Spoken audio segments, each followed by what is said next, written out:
You know the signs. The for sale signs on the lawn, the open house balloons, the friendly headshot on a business card. We've all seen them.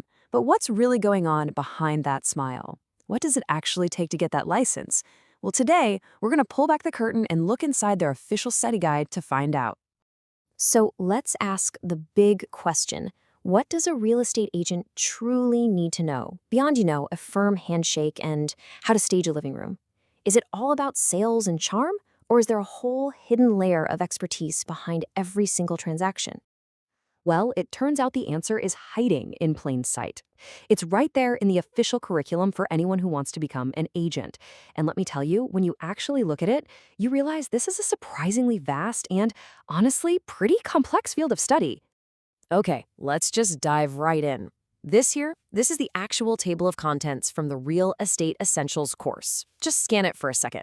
You're not seeing chapters like how to close a deal or winning sales techniques. No way. You're seeing things like land registration acts, condominium legislation, taxation issues.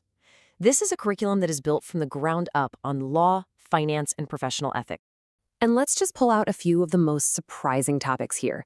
Agents have to be trained in FinTrack compliance. That's to help prevent money laundering. They have to understand the Competition Act to avoid things like price fixing. They even study family law. Why? Because a divorce can have a huge impact on who actually owns a property. This is not sales training, folks. This is serious, highly technical expertise. So all of this knowledge can really be broken down into a few key pillars. And the first, the most fundamental one, is mastering the product itself, the property. And as you're about to see, that's a whole lot more complex than just four walls and a roof. It all starts right here with Chapter 5, Ownership Rights and Limitations. Think about it. Before you can even think about selling a property, you have to understand what it fundamentally means to own it. And spoiler alert, it isn't absolute. Ownership comes with a very specific set of rights and, just as importantly, a set of limitations. This brings us to the core definition of real property.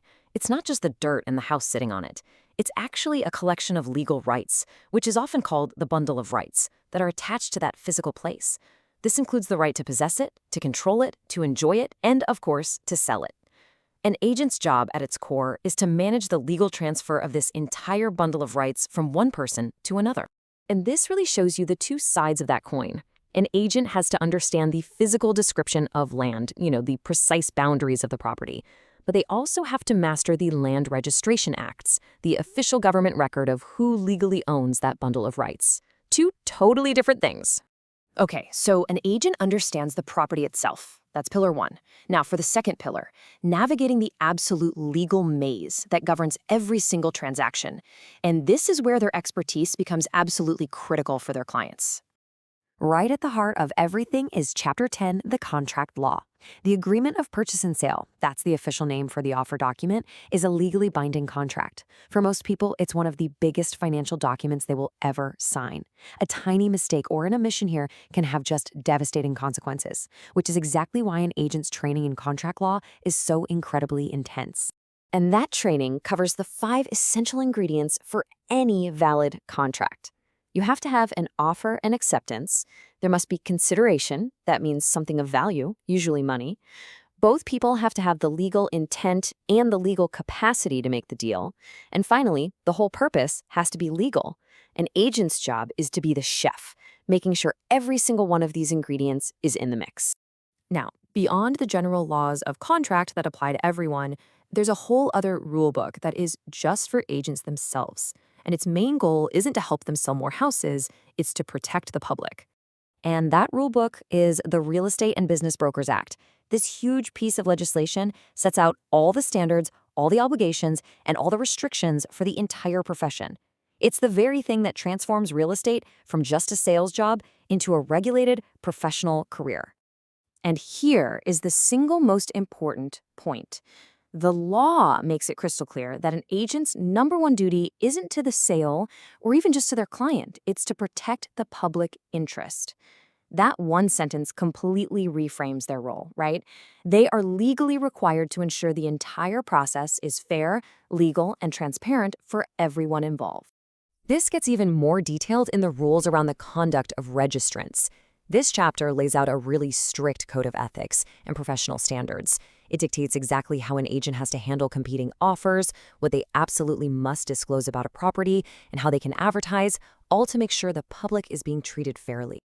So this all leads us to our third and final pillar of knowledge, which moves way beyond just one single transaction. A really great agent has to understand the bigger picture, the entire civic and economic world that a property sits inside of. For instance, they need a really strong grasp of municipal planning and zoning regulations. A client is going to ask, can I build an extension on this house? Can I run my home business from here? Hey, is a new high-rise going to be built next door and block my view? An agent's knowledge of local rules is key to answering those questions properly. Their expertise also has to cover environmental protection. Now, this can be anything from identifying potential soil contamination on an old industrial site to understanding building restrictions in an environmentally sensitive area. These kinds of factors can dramatically impact a property's value and how you can even use it. And of course, there are all the complex taxation issues. This isn't just property taxes. We're talking land transfer taxes and the potential for capital gains tax when you sell. An agent has to be able to walk their clients through these financial implications so they can make a fully informed decision. So when you put it all together, understanding the asset, navigating the legal framework, and grasping the bigger economic picture, it becomes pretty clear. A real estate license isn't just a permission slip to sell houses. It's really a certificate of broad expertise in law, in finance, and in professional conduct. So the next time you see a for sale sign, maybe look past the name and the phone number.